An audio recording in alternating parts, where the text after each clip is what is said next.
Eu vejo que foi um namoro de longo tempo, essa oportunidade. Já tive conversas anteriores que infelizmente não tinha sido concretizado, agora deu certo esse casamento, então estou preparado para corresponder a todas as expectativas e é uma semana completamente especial e com muita energia, com muita dedicação, com muita entrega e com muito trabalho, a gente vai trazer esses resultados positivos para o Brinco de Ouro. Foi um dia particularmente para mim muito especial e o primeiro dia a gente se enche de informação para tentar lutar contra o tempo, então está sendo um dia muito produtivo para sugar ao máximo esse momento, para a gente aproveitar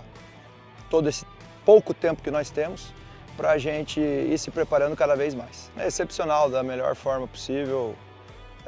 já me sinto realmente em casa, já tinha vínculo com alguns profissionais aqui do Guarani, o que facilita, já tinha trabalhado com alguns atletas, o que facilita, então fui muito bem recebido e